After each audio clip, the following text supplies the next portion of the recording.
Welcome to the Daily Word, verse by verse. Grab your Bible and follow along as we study the book of Hebrews. Keep in mind, I am using the Holman Christian Standard Bible, so the read may be different, but the message is the same. Also keep in mind that these Daily Word, verse by verse studies are uploaded to my YouTube channel, BP The Bible Perspective. That's BP The Bible Perspective, so like and share these videos and subscribe to BP The Bible Perspective. Okay, we are in chapter 4, Hebrews chapter 4. We're going to pick it up with verse 8. Now remember, he talks about the promise of entering God's rest, and that the reason why those who are not entering that rest, that the reason why that is so is because of their unbelief. And of course, he's speaking to these Jewish believers who have heard the gospel. They've heard the gospel message, but they're refusing to believe. And so he says to them, do not harden your heart. And again, remember, he mentions the idea of today, if you hear your voice. Now that term today is signifies a period of time in which God is marked. Okay? When you talk about the day of judgment, you'll see that in the book of Revelations. You know, the day of wrath, the day of judgment, or the day of the Lord. There's a specific period of time. And it's important because we are in this today of grace, which he says, don't harden your heart. Okay? So he tells us, don't harden your heart. Now, it's going to come a time when this day is going to end. And it's important to understand that because right now, the criticism, okay, the criticism that God receives because people, he's not bowing to the demands of people or critics. The bigger issue is not whether or not if God is revealing himself, because the bigger issue is what is God saying today, and start with that.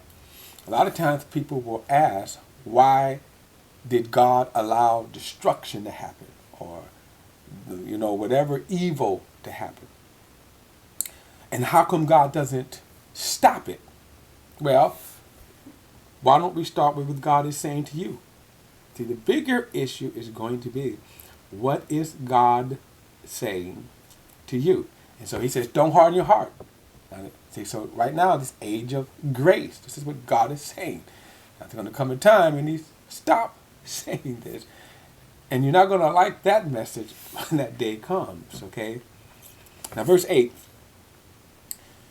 It says, for if Joshua had given them rest, God would not have spoken later about another day. Now, Joshua, of course, if you go back to the Bible, you got the first 5 books of the Bible. And they cover the period of time from the creation with a focus on the development of the nation of Israel, their giving of the law, the freeing them from the slavery of Egypt, the giving of the law, and then, of course, bringing them to the brink of the Jordan River, the promised land. Now, Joshua was the servant of Moses who, along him and Caleb, were the only 2 out of that generation who were liberated from Egypt. And depending on how you want to count them, some people count 2 million, some people count up to 6 million people who left Egypt. So again, depending on how you count it, it still was a great multitude. And so out of that generation who left, the generation at the time who were alive at the time of leaving Egypt, some 2 in their second year, who rebelled against God, he said that generation of adults died in the wilderness, and only 2 survived, Joshua and Caleb. Now there were the children who survived, those who were younger, probably under, I believe it was the age of 20, okay, they survived, okay, but the adults rebelled, they died. Joshua was Moses' attendant, and he became the leader. And so he actually brought the people into the promised land. But notice he says here that if Joshua had given them rest, now the promised land, which was Israel, the nation of Israel, it represented God's fulfilled will for the nation of Israel. But notice what he says right here. It wasn't the salvation. So he says, if Joshua had given them rest, then God would not have spoken of another day. Therefore, verse 9, a Sabbath rest remains for God's people. Now that's interesting because you do have people today who kind of make an issue out of the Sabbath day in terms of the worship of the Sabbath day, and they get involved in symbolism and all that kind of stuff. And again, as men will do, they will always focus on the wrong thing. So here he's going to use briefly, he's going to use the issue of the symbolism of the Sabbath day. Therefore, he says it remains a Sabbath for the people, a Sabbath day for God's people. Verse 10, for the people who has entered his rest has rested from his own works, just as God did for his. Let us make every effort to enter that rest so that no one will fall into the same pattern of disobedience. Notice that word disobedience. How do you fail to enter into God's rest? Well, disobedience. Not obeying the gospel. That's how you fail. So he says here, again, look at the analogy here where he says one, okay, the people of God created the earth 7 days, okay, 6 days, I'm sorry. He created the earth for 6 days, and then he rested. Now the term rest doesn't mean, in a sense, labor. Like if I go work out and then I'm tired, my body needs to recuperate, regenerate. That's not the word, how that word is used here. The term rest really signifies, you can say, to enter into the enjoyment of the fruit of your labor. Now, think about building your dream house. You build it from the ground. And think about that you're able to build whatever you want, how you want it. Okay? So you get the plans. You give thought. You say, I want a room this way. I want that. I want furniture. I want certain colors.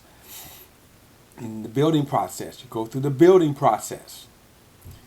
And then as you go through the building process, you finish. Okay? So the paint's dry, carpet's laid, fixtures in, right? Furniture comes, everything's on, electric's on, everything on.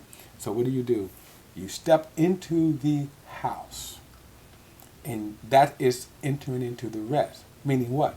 You're going to sit in your living room. You're going to enjoy the TV in your family room. Maybe you're going to work out in your home gym. You're going to fix beautiful meals in your kitchen. You're going to sit at your great dining room and enjoy the meal. That's what he means by rest. Adam entered into God's rest by enjoying the garden that God had created. God entered that rest by enjoying the fellowship with Adam and enjoying watching his creation enjoy what he had created. So that is the rest that he's referring to. He uses the term rest now. He uses the term rest here from the standpoint of laboring with sin. When he says here, let us make every effort to enter into his rest so that we won't fall into the same pattern of disobedience. Well, what does he mean by that? In other words, if Adam had come to awareness after God had breathed into his nostrils the breath of life, and then said, as I said, I need to start working. No, you rest. Then you would have began to do something that God did not create you for. And same thing, you can't earn your salvation. And we get into all of the reasons why you can't earn your salvations. But notice he said, for the person who has entered, look at verse 10 again, for the person who has entered his rest has rested from his own works. And note the term works, just as God did from his.